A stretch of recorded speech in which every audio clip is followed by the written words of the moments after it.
Hallelujah. Praise the name of the Lord. Thank you once again for joining me today for this Word Room broadcast. Apologies that I'm coming 1 hour behind time. There were some little itch that caused the delay. But I'm sure you've had a great day. I'm sure you've had the most fulfilling and most productive day. And the Lord bless you in the name of Jesus Christ.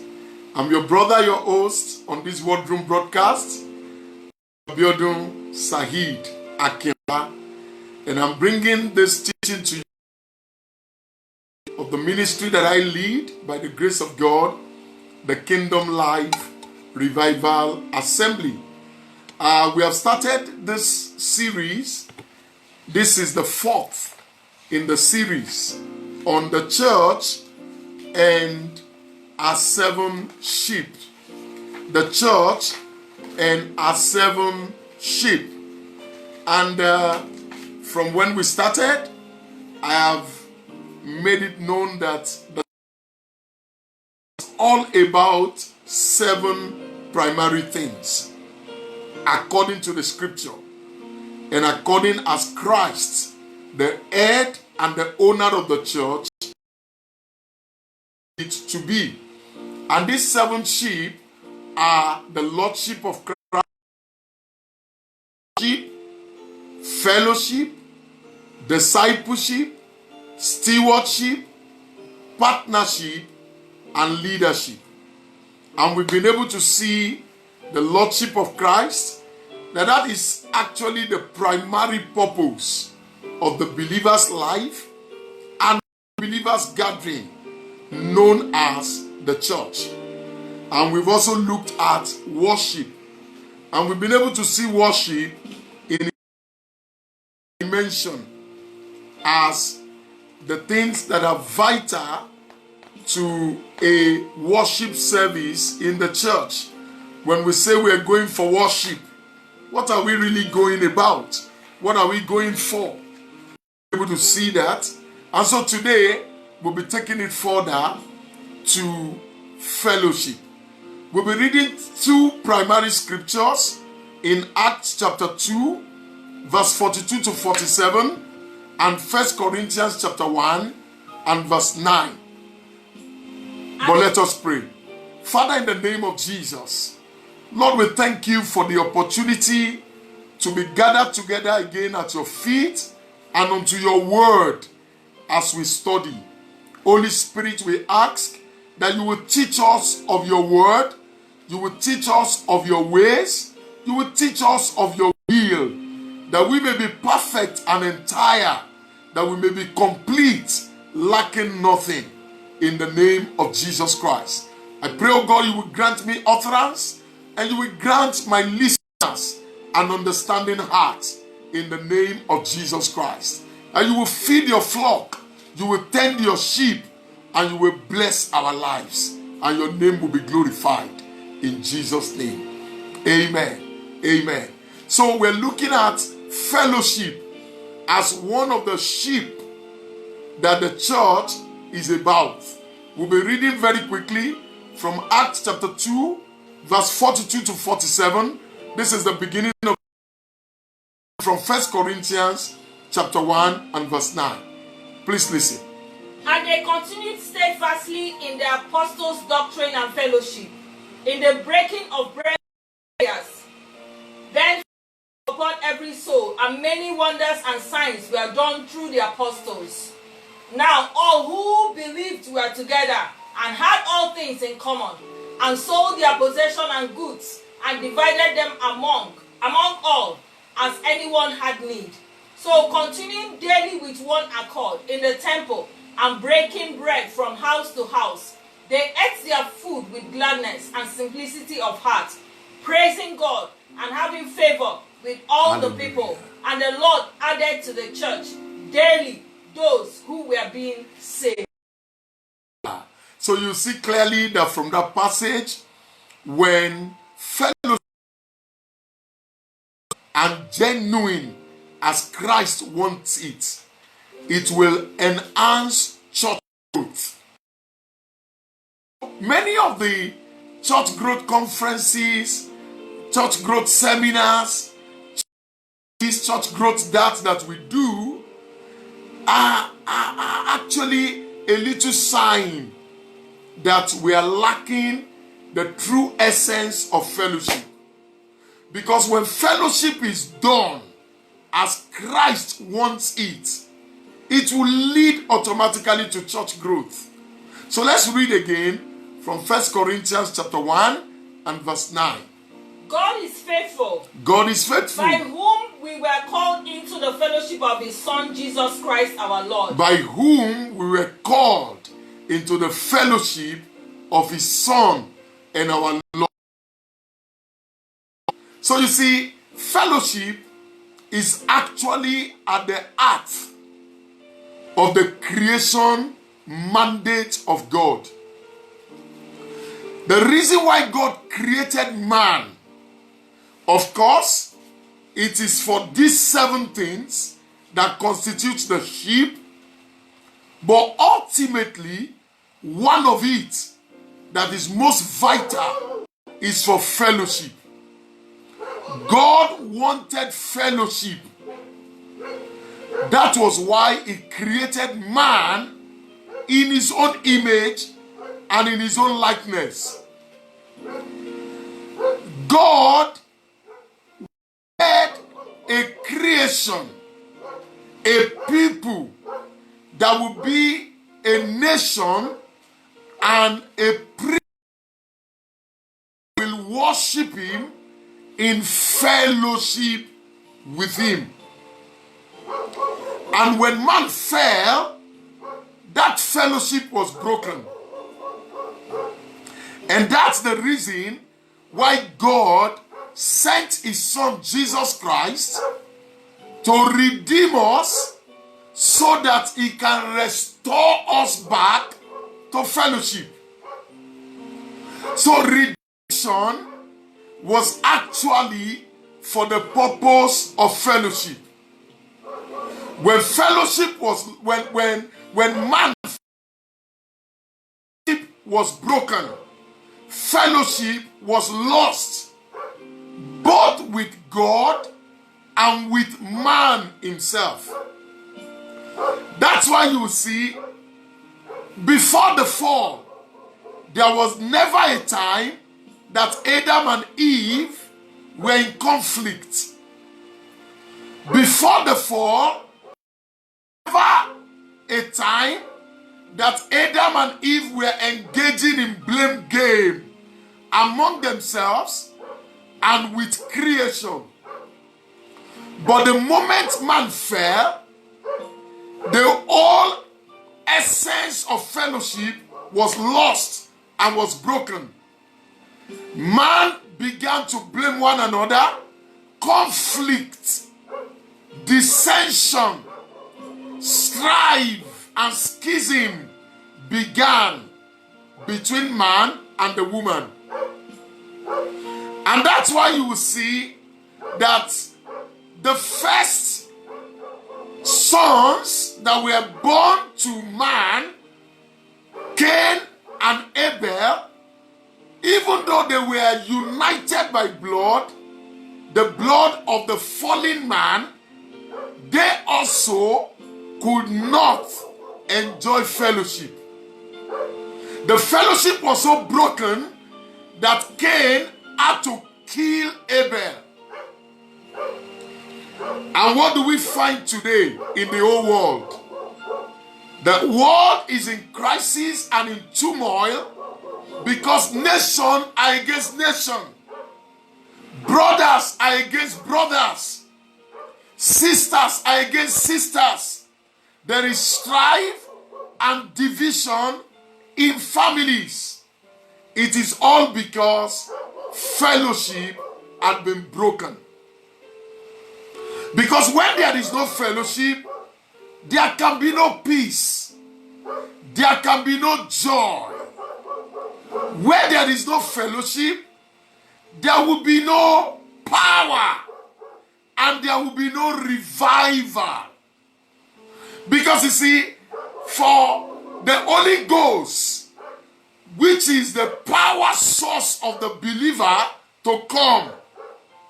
The first church and the first believers had to be in one accord, unity of purpose, and they had to be in a place of fellowship together for 10 days in one accord.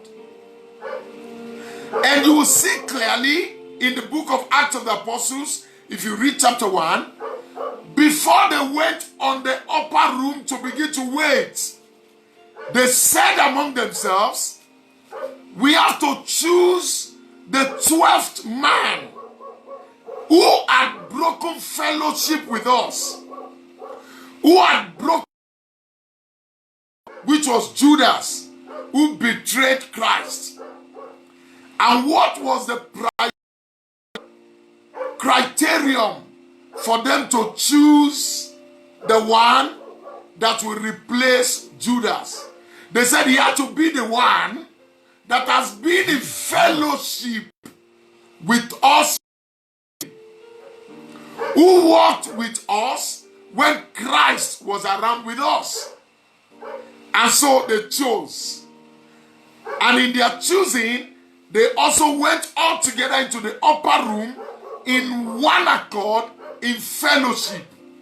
And then power came. So without true fellowship, there will be no power, there will be no revival. Without true fellowship, there will be no revelation. There will be no insight. You see, fellowship is one of the great and vital secrets of a rich, vibrant, and effective Christian life. Fellowship is at the core of a rich, vibrant, and effective Christian life. Once fellowship is broken, there will be enmity, there will be bitterness, there will be strife, there will be dissension, there will be destruction. One of the reasons why we have so many divorces in the earth today is because fellowship was broken between the spouses. Once fellowship is broken, communication will be lost. All those things that I shared with us, that is at the heart of worship, will be lost. Once there is no true fellowship, there will be no communion. Once there is no true fellowship, there will be no genuine celebration. Once there is no true fellowship, there will be no true communication. And where there is no true fellowship, God cannot commission. You remember Acts of the Apostles 13 that I read to us, where God commissioned Paul and Barnabas? It was because there was true fellowship between the brethren. There were prophets, there were apostles, there were teachers, and there were pastors.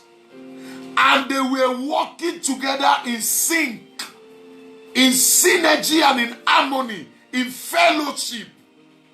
So the revelation of the will of God, the revelation of the mind of God for the commissioning of Paul and Barnabas was able to come. And if God will succeed through the revelation of this teaching to restore genuine Christ-like fellowship in his church and among the brethren, then I will be grateful to Almighty God. And then our churches and our families will be ready for a new wave of revival. Fellowship is the reason why God enjoins us not to forsake the assembly, the fellowship, the togetherness of the brethren. in Hebrews chapter 10, verse 19 to 25. Hebrews 10, 19 to 25. The reason why God asks us not to forsake the assembling of the brethren is because God loves fellowship. Hebrews 10, 19 to 25. Therefore, brethren, having boldness to enter the holiest by the blood of Jesus, we have boldness to enter the holiest through the blood and living way which he consecrated for us. Hallelujah. Through the veil that is his flesh, and having a high priest over the house of God, let us draw near with a true heart, in full assurance of faith. Let us draw near with a true heart. So a true heart is at the heart of fellowship. Your heart must be right with mine. My heart must be right with yours. You see, Jehu was on a mission to execute the will of God, and he met with Aminadab, the son of Rehoboam, along the way, and he asked him, is your heart right with me as my heart is right with you? The young man answered, yes, my heart is right. He said, then give me your hand. And he drew him up into his chariot and said, come and ride with me and see my zeal for the Almighty God. So a true heart is what binds us together in genuine fellowship. And that true heart is made possible through the Lordship of Jesus Christ, who is also the object of our worship, for which we are fellowshipping. Read on. Having our hearts sprinkled from an evil conscience, and our bodies washed with pure water, let us hold fast the confession of our hope without wavering. For he who promised is faithful. And let us consider one another in order to stir up love and good works, not forsaking the assembling of ourselves together, as is the manner of some, but exalting one another, and so much the more as you see the day approaching. Hallelujah. So the essence of fellowship is so that we can exalt one another, challenge one another to good works, motivate one another, just as Jehu did to Rehoboam. He said, come into the chariot with me and come and see my zeal for the Lord. And if there is any time that fellowshipping together is much more critical in our days, this is the time. Why? Because the coming of the Lord Jesus draws near than ever before. So what is fellowship? To give you my own personal definition. As a fellowship simply means fellows in Christ's ship. Fellows in Christ's ship. So Christ is the reason for our fellowship. And we now, who are born again, washed by the blood, have now become fellows. And then we now gather together in Christ to do worship and all the other 7 things that constitutes the church. So fellowship is a mutual common relationship of inner unity among believers that expresses itself cooperation and participation with Christ and one another in accomplishing God's will on the earth. Glorify him is to do all the things we have learned in worship. That's why we do fellowship. You see, the church, which are the called out ones, the ecclesia, individually, we were called out of the world, called out of sin, and called into the light, into the marvelous light of Christ. But you see, we are not just called out, we are also called together.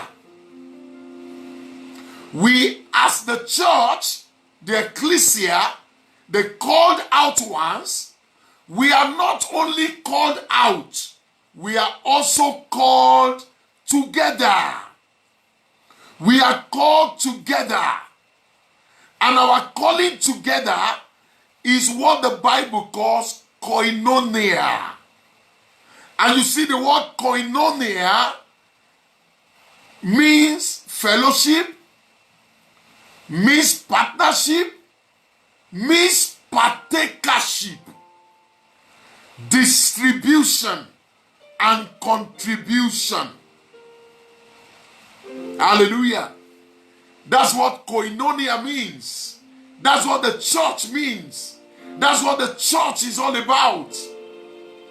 We are called out and we are called together. We are called together. You see, one of us cannot single-handedly fulfill all the purposes of God on the earth. We need one another to fulfill God's purpose. And fellowship is made possible because of 5 critical things I will mention. Number 1, it's made possible because we have one Lord, we have one faith, and we have one baptism. One Lord, one faith, one baptism. Keeping together possible. That's what Ephesians 4:5 tells us. That we have one Lord, one faith, and one baptism. Number 2, fellowship is possible because we have the same Holy Spirit. You see, my brother, Pastor Edgar, from Manchester, is from Democratic Republic of Congo, but is based in Manchester. But you see that he is a Democratic Republic of Congo citizen and also a British citizen, does not give him a superior Holy Ghost or an inferior Holy Ghost that I am. God shared his spirit, divided his spirit upon each one of us. So the same Holy Spirit is in you, is in me. So why will we not fellowship together? In Acts chapter 11, verse 15 to 17, Peter was giving an account of his mission in the house of Cornelius. When they asked him and challenged him, why did you go to the Gentiles? Please hear what Peter said. And as I began to speak, the Holy Spirit fell upon them. The Holy Spirit fell upon them. As upon us at the beginning. The same way it was upon us at the beginning. Then I remembered the word of the Lord. And I remember the word of the Lord. He said, John indeed baptized with water, but you shall be baptized with the Holy Spirit. If therefore God gave the same gift, if God gave the same gift as he gave us, on the Lord Jesus Christ, who was I that I could withstand God? So Peter is saying, why should I not fellowship with these brethren? Particularly when God gave them the same Holy Spirit as he gave us when the church was bettered. So the fact that we have one Lord, one faith, one baptism, make fellowshipping together a critical necessity of the called out ones. Number 3, we share the same love. is love. And John told us in 1 John, he said, if you claim that you love God and you hate your brother, he said you are a liar. The truth is not in you. You are walking in darkness and the light is not in you. He said because no one can claim to love God and hate his brother. Rather, he will love his brother. That's what Philippians chapter 2 verse 1 to 2 tells us. Philippians 2, 1 to 2. It tells us that we share common love together.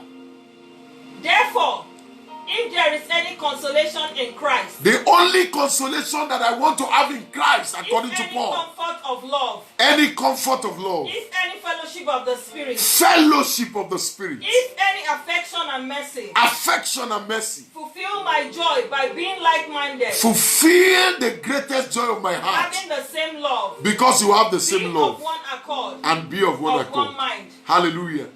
So the called out ones have the same love, have the same Holy Spirit, have the same Lord, the same faith, and the same baptism. That makes fellowshipping together possible and makes it a necessity.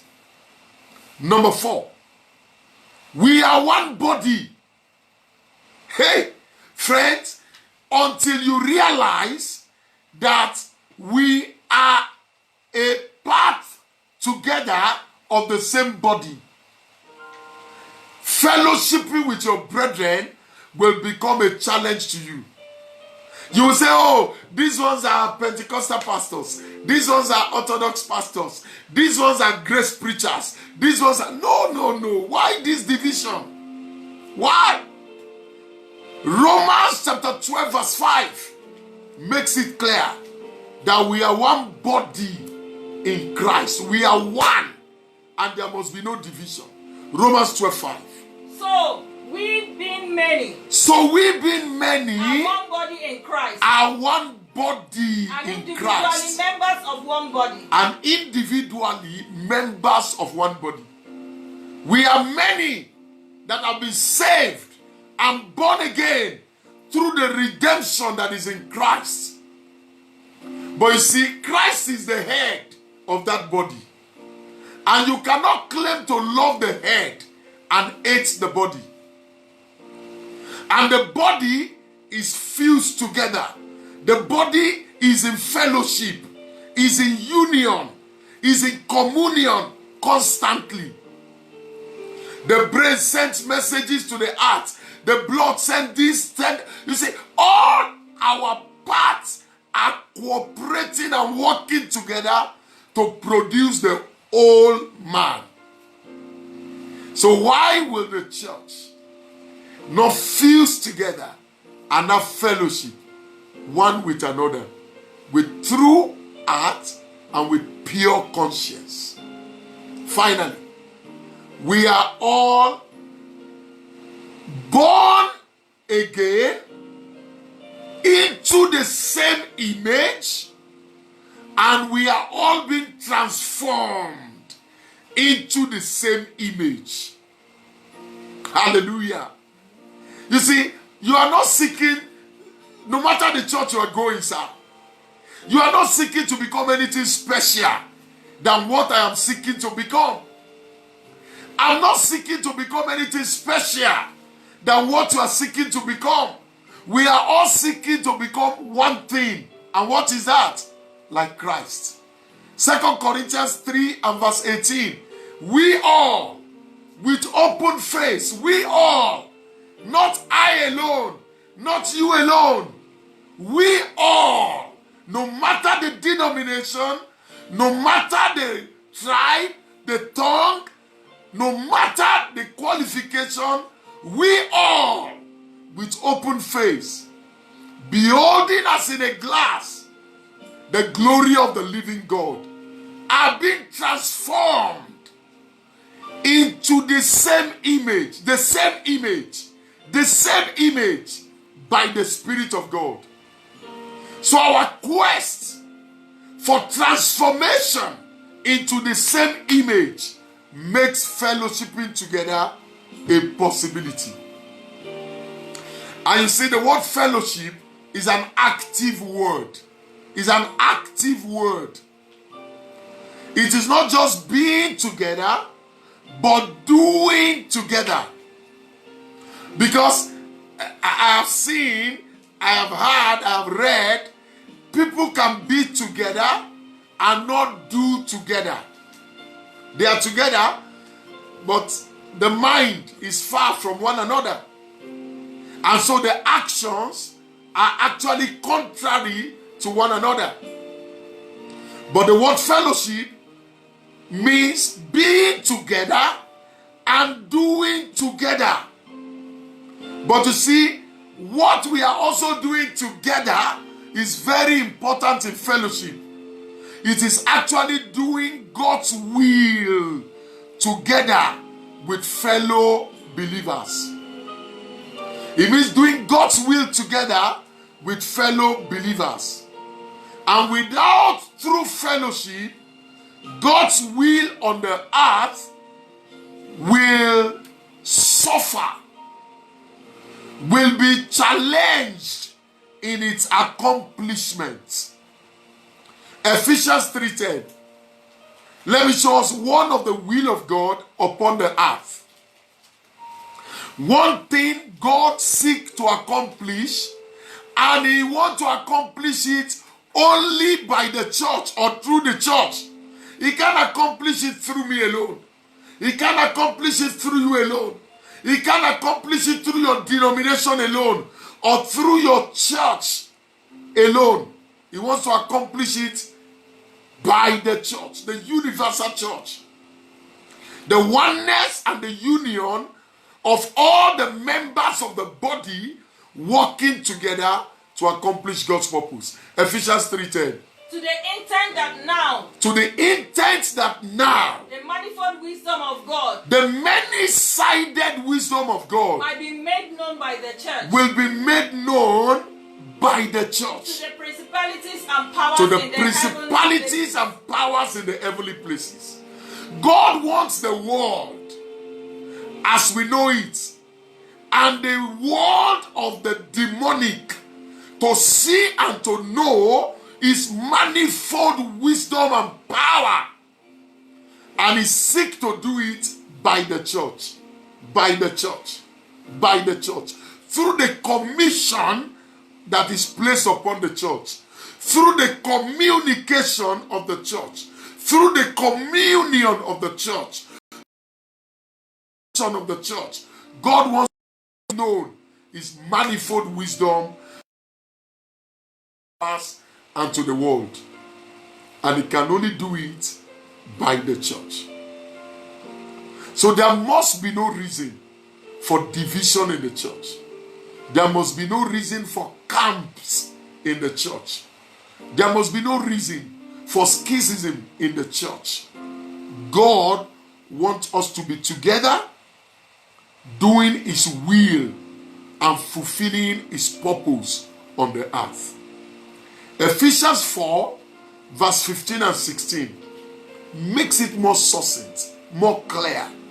One of the will of God that He seeks to accomplish through our fellowshipping together. But speaking The truth and love may grow up in all things into Him who may is the grow head. up into Him in all things, who is the head. So you see, Christ is the head. He wants the entire body, the feet, the ankle, the knee, the waist, the arm, the shoulder, the mouth, the ears, the eyes, the tongue, all the parts of the body. He wants it to grow up together into Him, who is the head of the body. Christ, How will that be possible? from whom the whole body, From whom the whole body, joined and knit together, joint and knit together, by what every joint supplies, by what every joint is bringing to the table, according to the effective working by which every part does its share, causes growth of the body for the edifying of itself. Hallelujah. So God wants to edify His body. God wants to make His body manifest to the world. And that can only be possible when every part of the body knows their role, and are fulfilling their functions. Doing what God wants us to do in unity of faith, in oneness of heart, and in essence of glorifying the Lord. That's what fellowship is. That's what fellowship is. Fellowship can happen wherever 2 or 3 are gathered.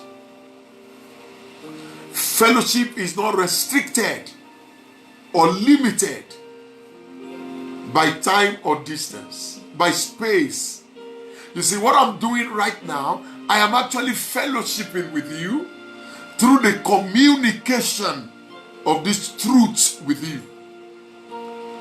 When you set your data and you set your channels to listen to this broadcast, we are fellowshipping together.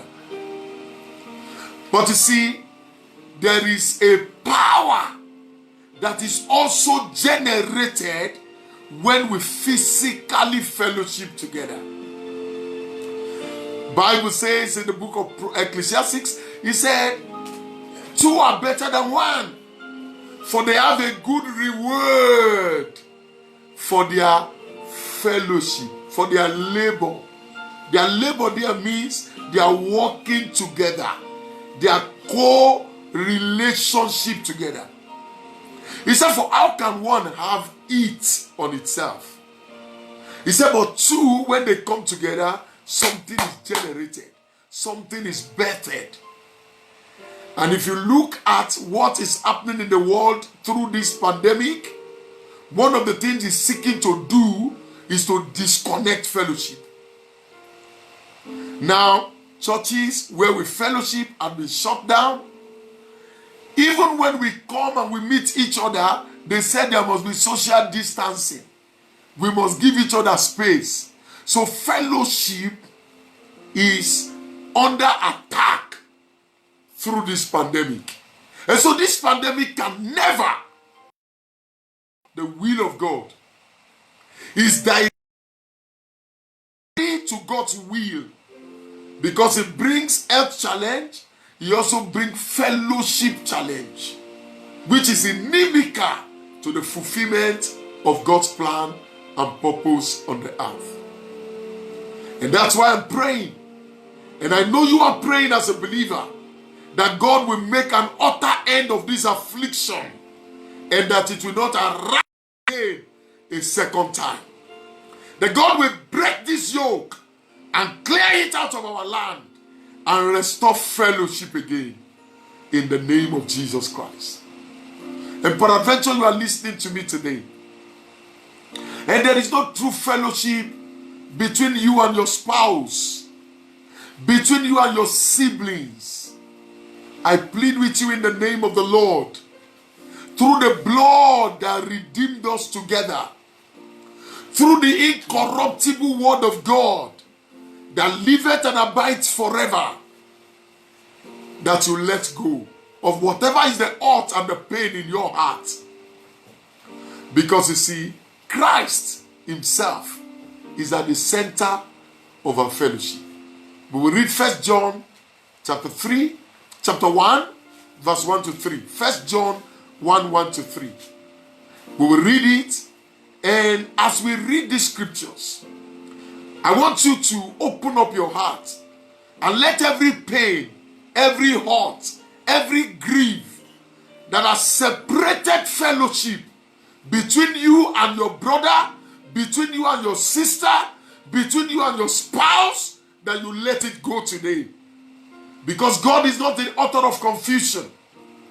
He is not the author of division. He is not the author of disunity and disharmony. He wants us to be together so we can enjoy power, revival, peace, and joy in the Holy Ghost. And Christ is at the center of that fellowship. 1 John 1, 1 to 3. That which was from the beginning. That which was from the beginning. Which we have heard. Which we have heard. Which we have seen with which we have seen with our eyes. Which we have looked upon. Which we have looked upon. And our hands have handled. And our hands have handled. Concerning the word of life. Concerning the word of life. The life was manifested. The life was manifested. And we have seen We have seen and it. bear witness. We bear And witness. declare to you. And we declare the that same to eternal you. life, which was with the Father, Yes. and was manifested to us. Yes. That which we have seen and heard. That which we have seen and heard, we declare to you. That you also may have fellowship with us. That you also may have fellowship with And us. truly our fellowship is with the Father. And truly our fellowship is with the Father, With His Son Jesus with His Son Christ. Jesus Christ. Hallelujah. So when we come together, we say we are having fellowship.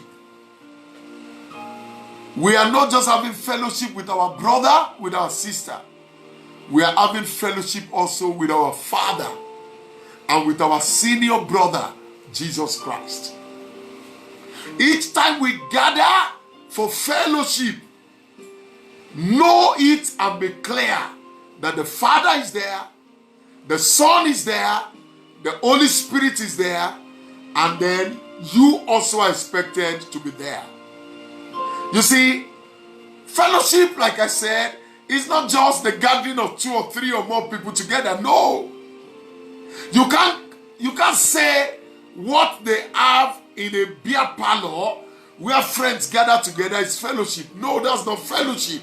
You can't say what they have in the stadium when supporters of Barcelona or Chelsea gather together in one circle and they are shouting and screaming because of soccer. You can't claim that to be fellowship. No. Real and genuine fellowship, true fellowship as ordained by God, is that where Christ's Lordship is present, where the Father is present, where the Holy Ghost is present, and then brothers who are bound together under that one Lord, one faith, one baptism, one spirit, one body, one love, and who are growing into the same image, have gathered together to celebrate their King. This is what fellowship is. And fellowship is one of the things we do in church. Fellowship is when we gather together to do worship under His Lordship. Fellowship is that which we do when we gather together to worship under His Lordship.